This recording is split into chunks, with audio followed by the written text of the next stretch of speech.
प्राचीन भारत में हिमालय की तलहटी में ऋषि अत्रेय का आश्रम था। चारों ओर हरे भरे वृक्ष, बहती हुई स्वच्छ नदी और मंद वायु से भरा वो स्थान विद्या, तपस्या और साधना का केंद्र था। दूर दूर से शिष्य यहाँ वेद, योग, आयुर्वेद, युद्ध कला और आत्मज्ञान सीखने आते थे। उसी आश्रम में एक बालक था, आदित्य। वो ब्राह्मण परिवार में जन्मा था, परंतु शरीर से दुर्बल और बुद्धि से थोड़ा मंद था। जब अन्य शिष्य एक बार सुनकर मंत्र याद कर लेते, तो आदित्य को वही मंत्र याद करने में कई दिन लगते। वो अटक जाता, शब्द भूल जाता और कभी-कभी रो भी पड़ता। कई शिष्य उसका मजाक उड़ाते, तू यहां क्या कर रहा है, जा जंगल से लकड़ी ला। लेकिन ऋषि अत्रेय ने उसकी आंखों में कुछ और देखा, जिज्ञासा, धैर्य और अभ्यास करने का संकल्प। एक दिन आश्रम में परीक्षा रखी गई। सभी को मंत्रों का शुद्ध उच्चारण करना था। जो सफल होगा उसे यज्ञ में मुख्य आहुति देने का अवसर मिलेगा। सब शिष्यों ने उत्तम प्रदर्शन किया। जब आदित्य की बारी आई, वो कांप रहा था। जैसे ही उसने पाठ शुरू किया, वो अटक गया, शब्द बिगड़ गए। कुछ लोग हंसे, कुछ ने मुंह फेर लिया। ऋषि अत्रेय ने शांत स्वर में कहा, पुत्र, अभ्यास ही सच्चे ज्ञान की कुंजी है। यदि अभ्यास निरंतर हो तो तुम सबसे आगे निकलोगे। उस दिन आदित्य ने संकल्प लिया, अब मैं हर दिन सूर्योदय से पहले उठूंगा और अभ्यास करता रहूंगा। वो ब्रह्म मुहूर्त में उठता, नदी में स्नान करता और मंत्र जप करता।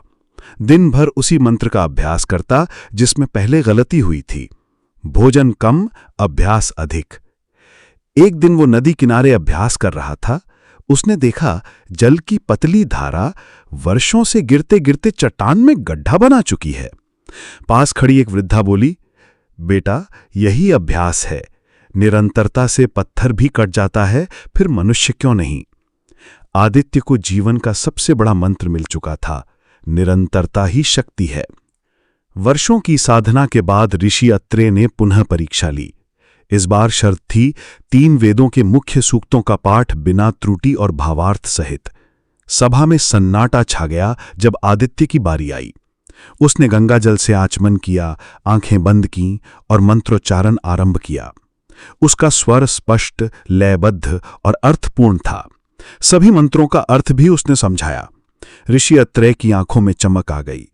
आदित्य, तू अब साधारण शिष्य नहीं, अभ्यास ने तुझे ऋषि बना दिया है। अब आदित्य ने नए शिष्यों को शिक्षा देना शुरू किया। वो विशेष रूप से उन बच्चों को सिखाता था जिन्हें सीखने में कठिनाई होती थी। उसने आश्रम के पास एक नया गुरुकुल स्थापित किया, जिसका नियम था, यहां तेजस्वी नहीं, केवल अभ्यासशील सफल होगा। वर्षों बाद जब आदित्य वृद्ध हो चुके थे, एक युवक ने पूछा, गुरुदेव, क्या अभ्यास से आत्मा भी ब्रह्म को जान सकती है?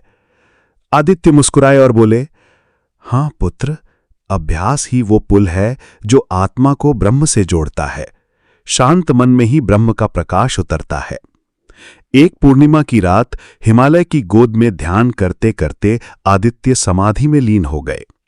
उनके शिष्यों ने उनकी शिक्षाओं को संकलित कर एक ग्रंथ बनाया, अभ्यासोपनिषद।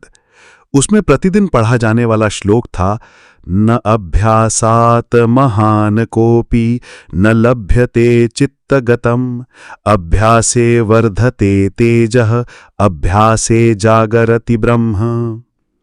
ये कथा हमें यही सिखाती है कि जन्म से कोई महान नहीं होता, बल्कि अभ्यास से हर कोई महान बन सकता है। यदि आप अपने जीवन में बदलाव लाना चाहते हैं, तो आज से ही अभ्यास को अपना साथी बना लीजिए। हर दिन थोड़ा थोड़ा आगे बढ़िए, क्योंकि निरंतरता ही असली शक्ति है।